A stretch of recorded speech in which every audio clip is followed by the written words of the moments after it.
RRB की ओर से RPF SI और आरपीएफ कांस्टेबल की नई भर्ती आ चुकी है। इन्होंने कहा था कि 15 अप्रैल से फॉर्म भरना चालू हो जाएंगे, तो भैया कल से फॉर्म भरना चालू हो जाएंगे। और इस मौके पर बच्चों के मन में सवाल उठने लाजमी है। क्या क्या सवाल उठते हैं? मैं फॉर्म भर सकता हूं कि नहीं? क्या एलिजिबिलिटी होनी चाहिए? क्या एज होनी चाहिए? क्या क्वालिफिकेशन होनी चाहिए? ये सब कुछ हम बताने वाले हैं। क्या आपका एज होना चाहिए, और अगर इस एज के हैं तो आप फॉर्म भर सकते हैं, नहीं भर सकते हैं, सब कुछ। लेकिन सबसे पहले मैं आपको बता दूं, जो पद आए हैं उनको देख लेते हैं।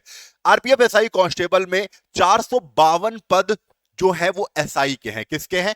एसआई के पद हैं। और अगर बात करें यहीं पर, अगर बात करें कांस्टेबल की, तो कांस्टेबल के जो पद हैं बेटा वो 4208 हैं।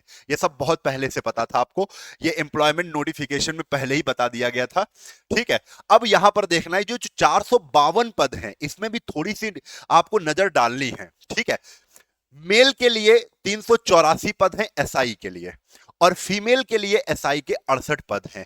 जो 68 पद हैं फीमेल के लिए वो डिवाइड हैं, जनरल कैटेगरी में 28, एससी में 10, एसटी में 5, ओबीसी में 18, ईडब्ल्यूएस में 7, और ऐसे ही करके कुछ यहां पर भी मेल में general 157, SC 57, ST 28, OBC 104, EWS 38। एक ये डाटा है, आप इस पर भी सरसरी निगाह बनाइए जल्दी से। तो 4208 में अगर हम बात करें, मेल को 3577 और फीमेल के लिए 631 पद हैं।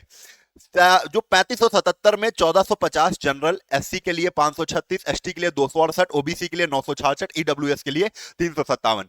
यहीं अगर देख लेते हैं महिलाओं में, तो जनरल के लिए 256, एससी के लिए 95, एसटी के लिए 47, ओबीसी के लिए 170, ईडब्ल्यूएस के लिए 63। ये कांस्टेबल के पद हैं, ये एसआई के पद हैं। तो ये बहुत वैकेंसी है। बहुत से बच्चे ये भी बोलेंगे सर वैकेंसी कम है कैसे होगा? ये बहुत वैकेंसी है, अभी जब नहीं है तो इतना भी बहुत है। ठीक है, अब आपको यहां पर आना है सबसे जो जो ज्यादा जरूरी है, जिस लिए ये वीडियो हमने बनाया है। ठीक है, जो टाइटल है हमारा, कौन फॉर्म भर सकता है फॉर कांस्टेबल।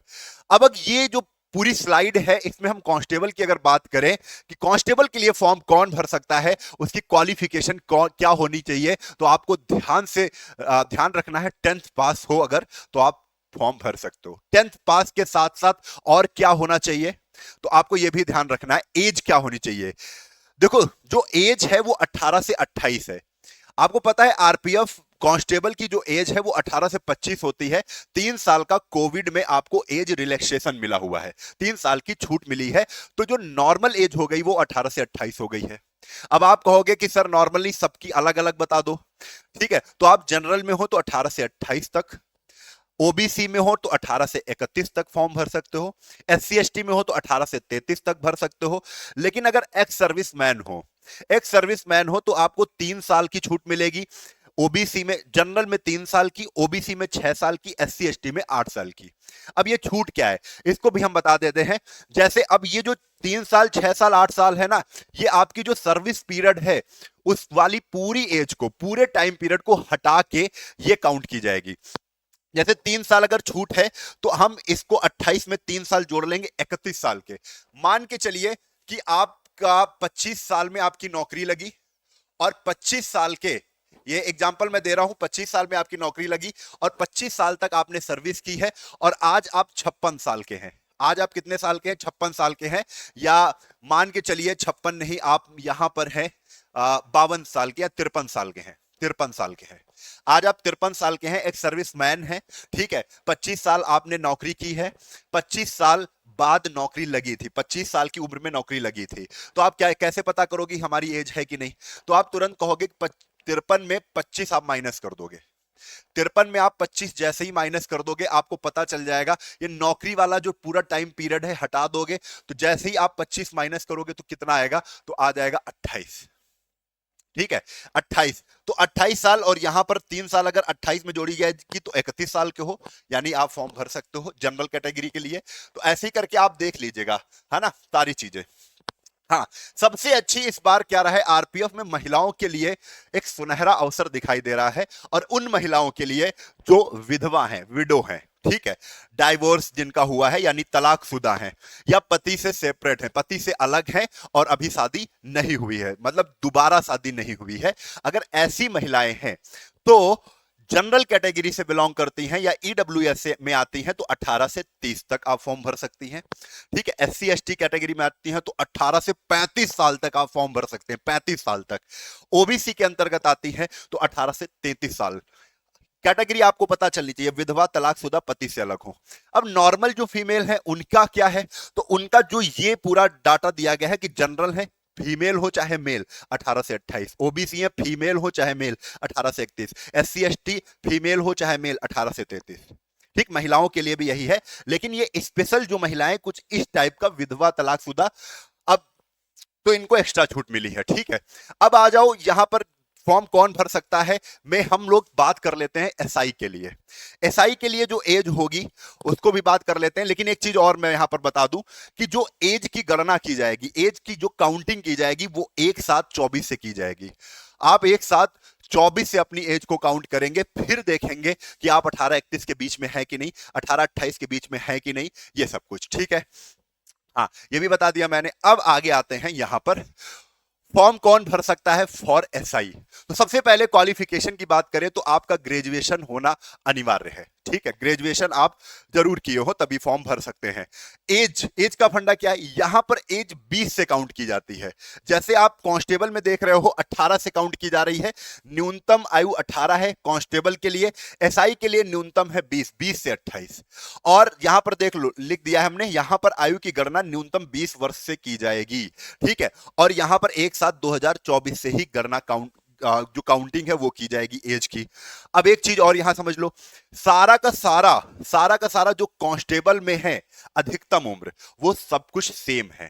ठीक है, जैसे 20 से 28 कर लो एसआई के लिए, 20 से 28 जनरल के लिए, ओबीसी के लिए 20 से 31, एससी एसटी के लिए 20 से 33, जहां पर 18 है वहां पर 20 कर लो तो आपका ये एसआई का एज बन जाएगा। ठीक है, हाँ, एक्स सर्विस मैन के लिए भी यही रहेगा एज, लेकिन यहां पर एक्स्ट्रा चीज जो जोड़ी गई है वो जोड़ी गई है ये, इस पर ध्यान दीजिएगा।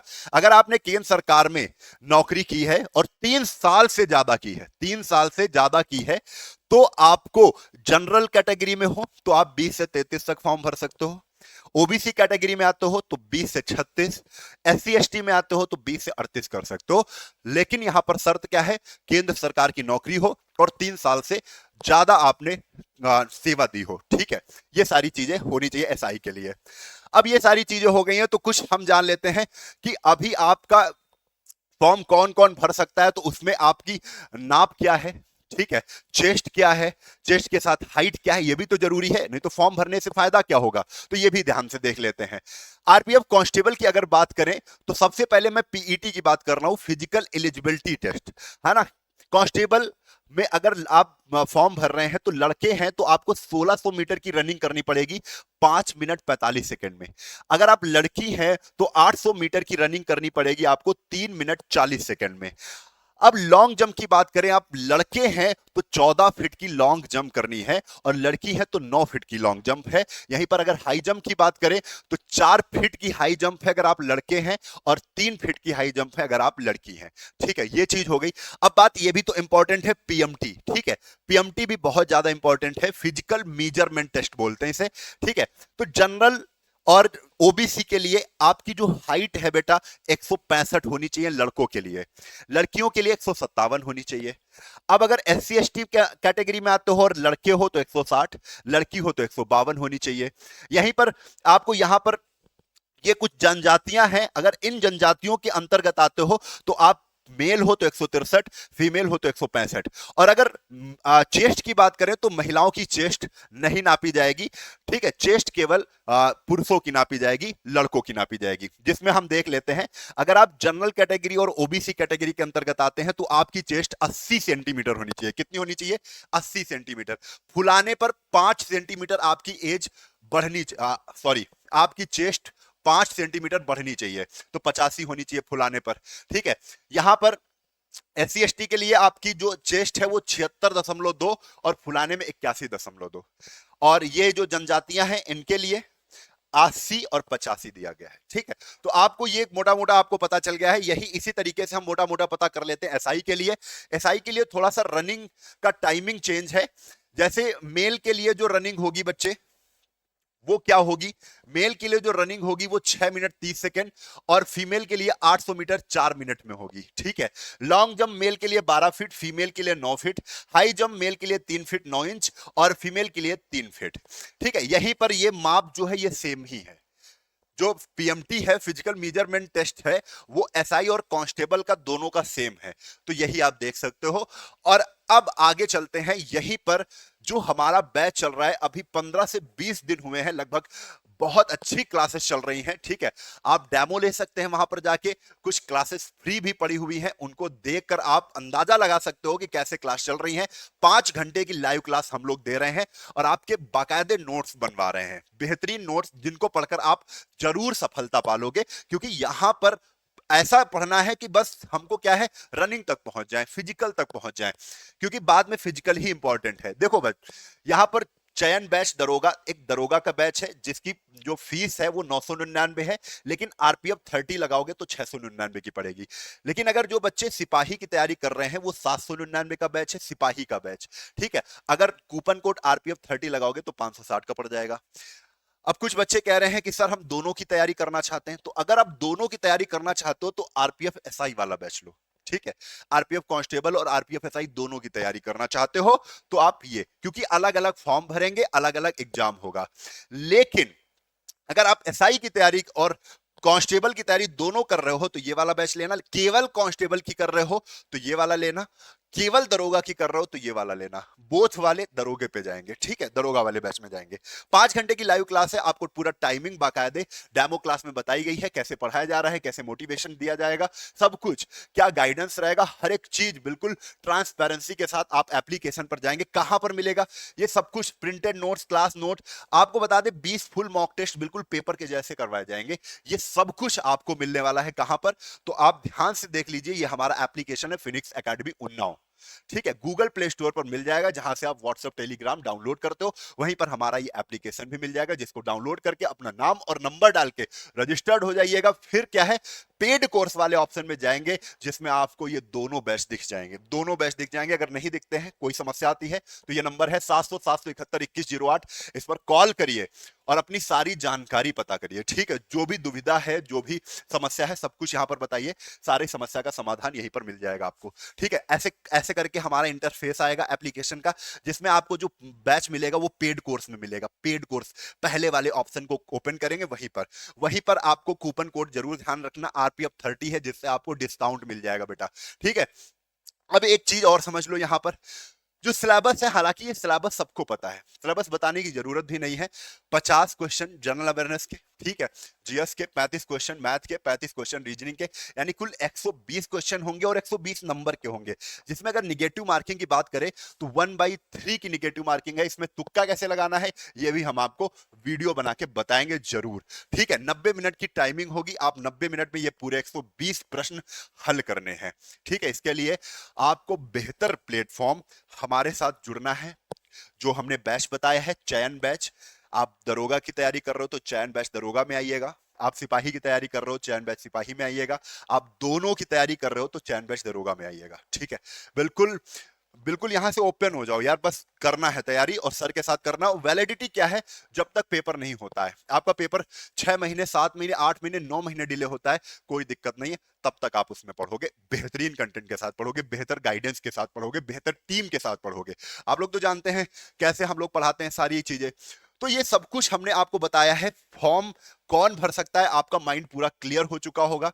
ठीक है, अब इसमें जो छोटी छोटी जानकारियां हैं, क्या बैन है, बहुत सी चीजें हैं।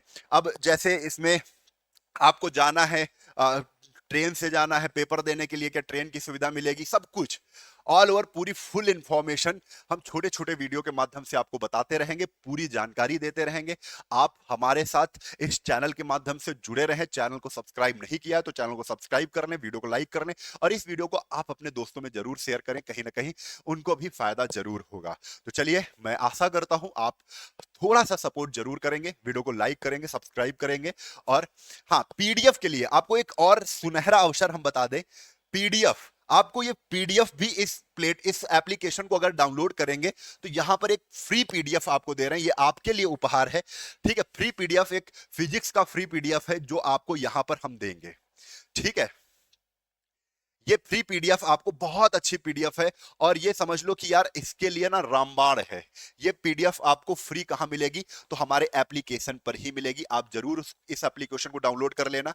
और एक चीज बता दें, अगर और भी कोई क्वेरी है, कोई भी समस्या है, तो आप हमारे इंस्टाग्राम को फॉलो कर लीजिएगा, ठीक है। इंस्टाग्राम पे आप अगर मैसेज करेंगे, हम उसका रिप्लाई करेंगे, जो भी समस्याएं हैं।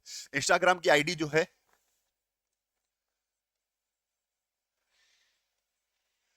अंबु शुक्ला 88, अंबु शुक्ला 88, ये हमारी इंस्टाग्राम की आईडी है, जिसको आप फॉलो कर लेंगे। और यहां पर आपको जो भी क्वेरी है, जो भी समस्या है, उसका हमसे उत्तर पा सकेंगे, ठीक है। चलते हैं। जय हिंद, जय भारत, वंदे मातरम, इंकलाब जिंदाबाद, भारत माता की जय।